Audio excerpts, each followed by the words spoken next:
Stock మార్కెట్‌లో fair value gap అంటే ఏంటి? ఫెయిర్ వాల్యూ గ్యాప్‌ని ఎలా డ్రా చేయాలి? నేను ఈజీ వేలో ఎక్స్‌ప్లెయిన్ చేస్తాను. ఈ వీడియో అయితే పూర్తిగా చూడండి. ఓకే అండి. అసలు ఫెయిర్ వాల్యూ గ్యాప్ ఎందుకు ఫార్మ్ అవుతాదంటే స్టాక్ మార్కెట్‌లో సపోజ్‌గా సడెన్ మూవ్స్ అంటే అప్ సైడ్‌కి మూవ్ ఉందనుకుంటే, ఇక్కడ మీరు చూసుకుంటే ఈ క్యాండిల్ ఉంది కదా! 1, 2, 3 ఈ ఫస్ట్ క్యాండిల్‌కి అండ్ థర్డ్ క్యాండిల్ మధ్యలో ఒక క్యాండిల్ బుల్లిష్ క్యాండిల్ ఉంది కదా! సో, ఆ మధ్యలో ఒక గ్యాప్ ఉంది. ఒకసారి నేను డ్రా చేస్తాను మీరు చూడండి. దీనొక హై ఫస్ట్ క్యాండిల్ ఒక హై, థర్డ్ క్యాండిల్ యొక్క లో మనం డ్రా చేసుకుంటే ఈ మధ్యలో గ్యాప్ ఉంది కదా! ఈ మధ్యలో గ్యాప్ ఉంది కదా! సో, దీన్ని ఏమంటామంటే మనం ఫెయిర్ వాల్యూ గ్యాప్. ఒకవేళ మార్కెట్ ఇలా ఫార్మ్ అయ్యి వెళ్తే, అది ఆ గ్యాప్‌ని ఫిల్ చేయడానికి మార్కెట్ కిందికొచ్చి, ఆ గ్యాప్‌ని ఫిల్ చేసి ఇక్కడి నుంచి మార్కెట్ అనేది పైకెళ్తది.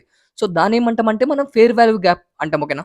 సో, ఫెయిర్ వాల్యూ గ్యాప్‌ని చాలామంది ట్రేడ్ చేస్తున్నారు. ఏం చేస్తారంటే ఇక్కడ డ్రా చేసుకున్నాం కదా! ఫస్ట్ క్యాండిల్‌లో ఒక హై, థర్డ్ క్యాండిల్ ఒక లో ఉంది కదా! సో, దాన్ని డ్రా చేసేసుకుంటే మనకు ఒక బాక్స్ అనేది క్రియేట్ అవుతది. సో, చాలామంది ఏం చేస్తారంటే ఈ బాక్స్‌ని టచ్ చేస్తే ఇక్కడి నుంచి ఏం చేస్తారంటే ట్రేడ్ చేస్తారనమాట. ఓకేనా? సో, ఈ బాక్స్ కింద స్టాప్ లాస్ పెట్టేసుకొని, ఇక్కడి నుంచి 1:2, 1:3 ఇలా ఫెయిర్ వాల్యూ గ్యాప్‌ని అనేది ట్రేడ్ చేస్తారనమాట. సో, అర్థమైందనుకుంటా. సేమ్ అలాగే డౌన్ ట్రెండ్‌కి కూడా ఫెయిర్ వాల్యూ గ్యాప్ అనేది ఫార్మ్ అవుతది. ఓకేనా?